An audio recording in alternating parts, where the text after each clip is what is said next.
Welcome to the Dental Brief, the world's direct, right-to-the-point podcast produced to get you the information you need to learn and grow your practice.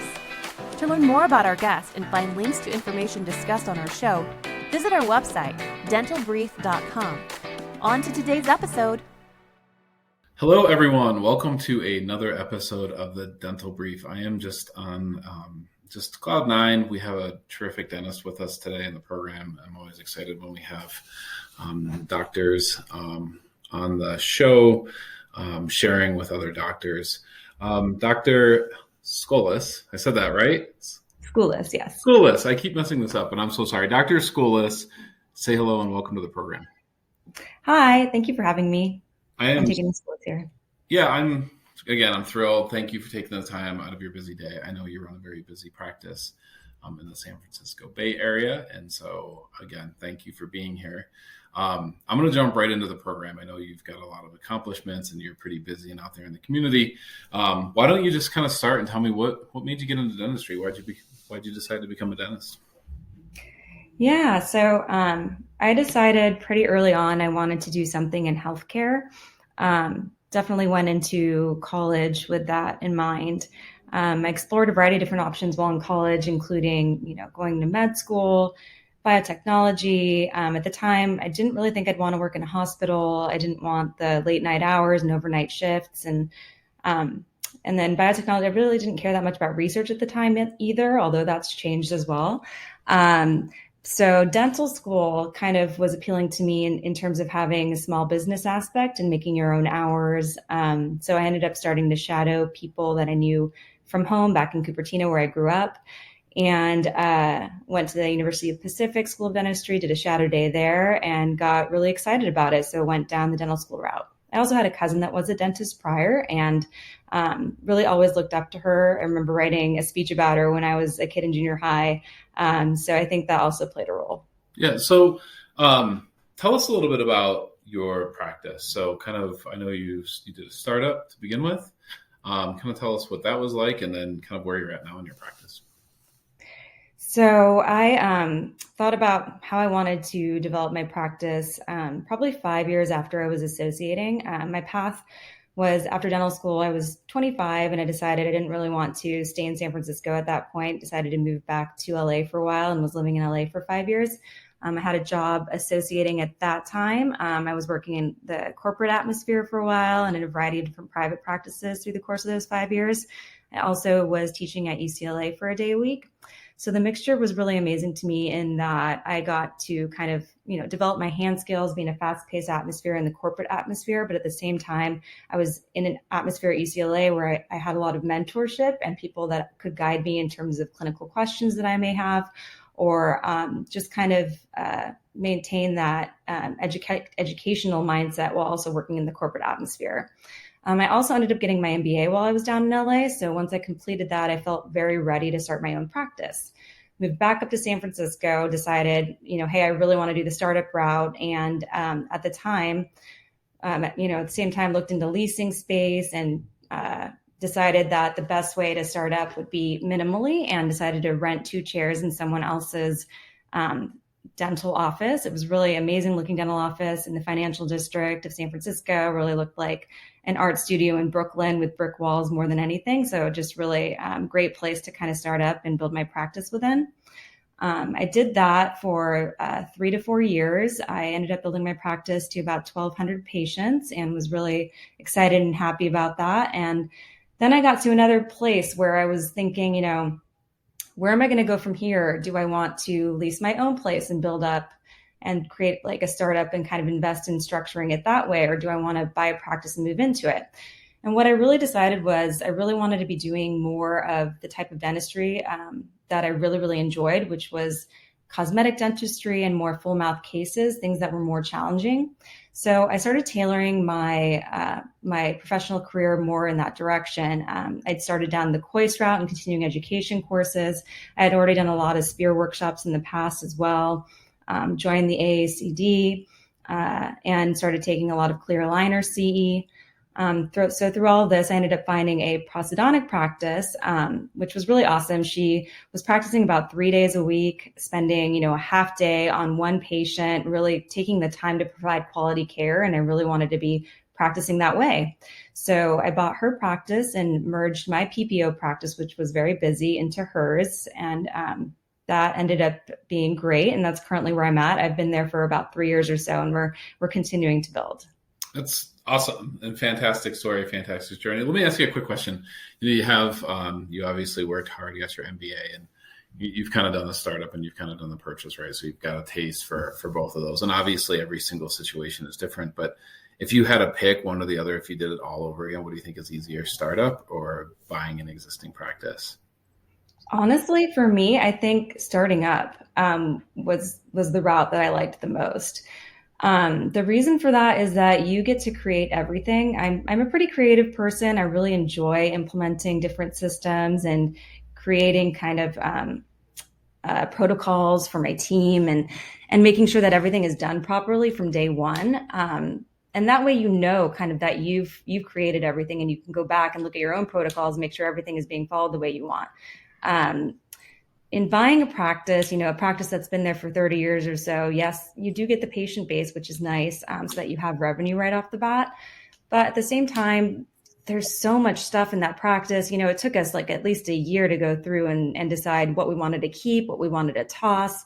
I redid the floors, I painted the walls, I bought new equipment. So, even in buying that practice, there was a lot that went into it that, could have been done with just a startup and was a lot of a headache, to be honest, as well as kind of the purchase of the patient base. So I think starting up for me was the route that I enjoyed the most. Yeah, that makes sense. I know there's pluses and minuses, and some things maybe business-wise are harder in a startup, but more fun, right? Mm-hmm. Behind it kind of feels like it's your own and what have you. So let's kind of jump into what we're going to talk about today. You're out there in the community. I know you served at the California Dental Association, and keep yourself quite busy. What are some problems and struggles that you see some practices and some dentists having, whether it's a startup or buying into a practice? Let's see. I think, one is to really be able to create your brand and differentiate from, I'm in San Francisco. It's a really competitive atmosphere. There's tons of dentists in the city. In my building alone, there's probably 100 dentists. So I think that you really need to find and create your path and brand yourself that way. What are you really good at? What do you enjoy? How are you going to differentiate? What is your path going to look like? And for some people, that might be implant placement, a surgical route. They get really good at, different surgeries, and they offer that to differentiate to their patient base so they don't need to refer to an oral surgeon. Personally, like I mentioned, I really enjoy cosmetic dentistry. So taking on those veneer cases, those full mouth cases, knowing what to offer in terms of different porcelains, working with a master ceramist that offers the best, most aesthetic porcelains available, minimally invasive conservative dentistry being offered to my patients. All of this is, ways to differentiate and make sure that patients are aware that you're offering this and begin to brand yourself online that way. So I'm going to kind of jump in there right now. You just mentioned you're in a building with roughly 100 dentists, right? Mm-hmm. So a lot of especially startups and people in the real estate industry, specific to dentistry, banks specific to dentistry, they're usually very concerned about startups and competition. How many dentists per population there are? Pediatrics, how many high schools are there? What is that? Are they kind of going down the wrong path? Does it really matter how many dentists are around? I definitely think it does play a role in, how difficult it might be to profit as quickly as if, let's say, you're the only dentist in a suburban area. So I think that is an important thing to take into consideration for banks. That's, I think one of the reasons why providing me with a loan at the time that they did was really attractive, was because I was merging two practices together. So, every bank I went to was like, oh, she already has profit and she's going to buy a patient base. So this is an easy answer here. Yeah, we'll give you the money.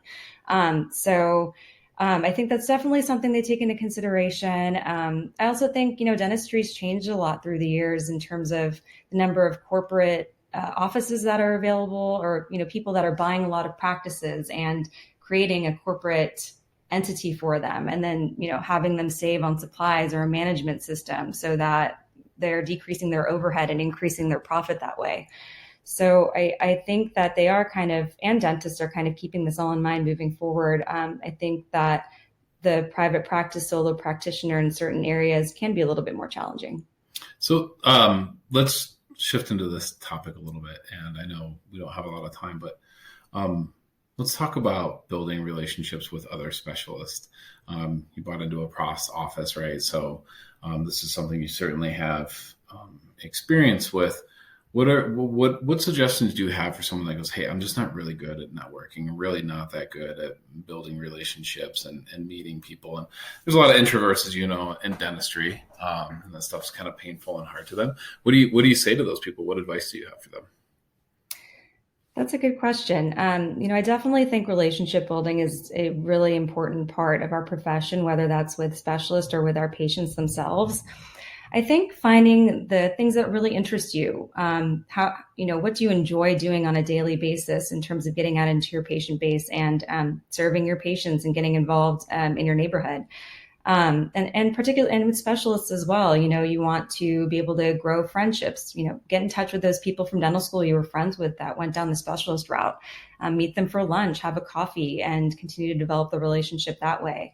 I think it's really important that we are able to provide comprehensive care to our patients. And the only way to do that is to have those relationships with specialists where you're working on a case and you want to send your periodontist an email and get them involved in the case early on, or have that consult done and then, talk to them about that patient after work. I think all of that is really important, and being able to provide your patient the best care possible. So relationship building is, extremely important in that way. One thing I can suggest, obviously, is getting involved in your local dental society, dental association, leadership roles. I think putting, taking one step forward and just being on a committee of some sort and getting to know people within that committee, I think is an initial way to kind of get to know the other dentists and specialists in your area and be able to begin networking that way. Everyone's really friendly and they're going to be really excited that you want to volunteer in some way. Yeah, that's terrific advice. I mean, that makes a lot of sense. It's almost like you be able to practice with your peers before you're practicing in the real world, if you will. Yeah, that's brilliant. I want to encourage our audience to check out your website. It's fantastic.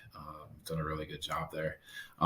It's Skoulas, which is, I pronounced it correctly this time, right? Yes, definitely. You got it. Finally, yes. So Skoulas DDS, that's SKOULAS.com. So I want to encourage our audience to check that out. And I want to thank you very much for being here today. We really appreciate you sharing. Thank you. Thank you for having me. I appreciate it. Thank you for joining us on today's episode. Did you know you can weigh in on today's topic on Facebook? Search The Dental Brief on Facebook or visit our website, dentalbrief.com, and just follow the link. We look forward to having you join us again on another episode of The Dental Brief.